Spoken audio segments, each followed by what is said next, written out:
Pull up a chair, son. The night still lung, and the desert wind singing just right for tale-telling. You want to hear about the lost Padre. Not the whole legend. That would take a week and a half. But the day it woke up and showed itself one last time, I can give you that. This was back in 62, I believe.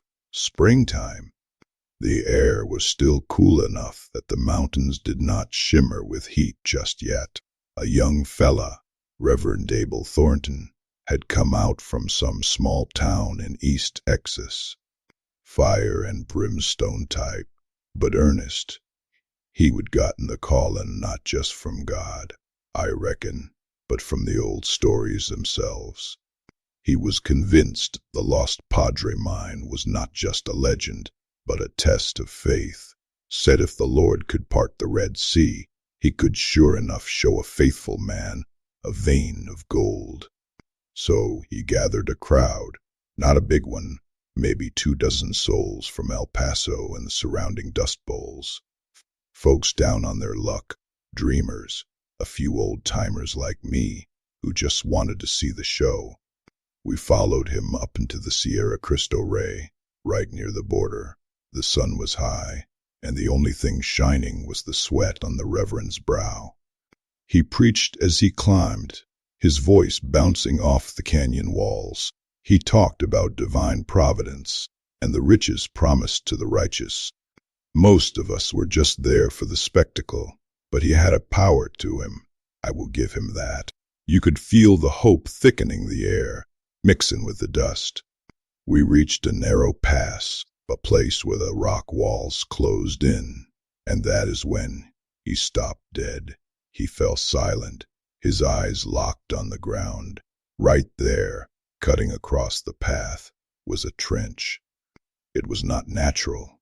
It was too straight, too perfect, and the dirt, well, the dirt was wrong. It was not the uniform rusty brown of a desert. It was a crazy quilt of colors, streaks of harsh red, deep volcanic black, and a strange pale greenish clay. The Reverend's Bible fell from his hand. He did not even notice. He got a look on his face I will never forget. Not greed, not quite. It was a kind of terrified awe. He dropped to his knees, like he would been shot, and started digging into that multicolored earth with his bare hands. No shovel, no pick, just fingers scrabbling at the ground like a man possessed. The crowd murmured, shuffling closer. We thought he would lost his mind to the sun. Then we heard it, a clink, not a rock-on-rock sound, sharper, cleaner. He froze, and slowly, oh so slowly, he pulled a chunk of rock from the earth. It was ugly, mostly, dark, and rough, but running through it, gleaming in the sunlight as he turned it over in his trembling hands, was a seam of gold so pure it looked like liquid fire. A collective gasp went up. It was real. After all the stories, all the years, it was real. That is when we heard the helicopters. We had not heard 'em coming. They just appeared over the ridge, 2 of 'em, military birds, their rotors beating the air into a frenzy, whipping our clothes and blinding us with dust. They sat down right there in the basin below us. Soldiers poured out, not jogging, not running, walking, purposeful, like they would been waiting. A captain, a stern-looking man with a jawline that could cut glass, strode right up to our stunned little group. He did not look at the gold in the Reverend's hand. He looked at the Reverend. "This is restricted military territory," he said. His voice was not loud, but it cut through the rotor wash like a knife. "You are all ordered to vacate immediately. This is not a request." The Reverend, still on his knees, held up the nugget. "Captain, look, the Lord has provided."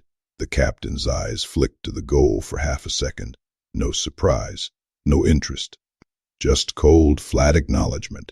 "That is mineral-rich rock, sir, commonly found in these hills. Now you will drop it, and you will leave. All of you." There was no arguing with that tone. It was the voice of the United States government, and it brooked no discussion from a bunch of desert rats. The hope that had been so thick moment before curdled into something sour. Fear and resignation. We turned. We left. The Reverend, his faith shaken by something far more immediate than Scripture, finally let the gold ore fall from his hand. As we trudged back down the mountain, I took one last look back. The soldiers were not celebrating. They were not digging. They were just securing, forming a perimeter around that colorful trench, like it was a bomb that might go off. They knew, son. They always know. Some things are meant to stay lost, not because God hides them, but because man does. The mine was not a test of faith. It was a reminder. A reminder that some treasures are too powerful for the likes of us, and there will always be men in uniforms to make sure they stay buried. Now how about a sip of something strong to wash that story down?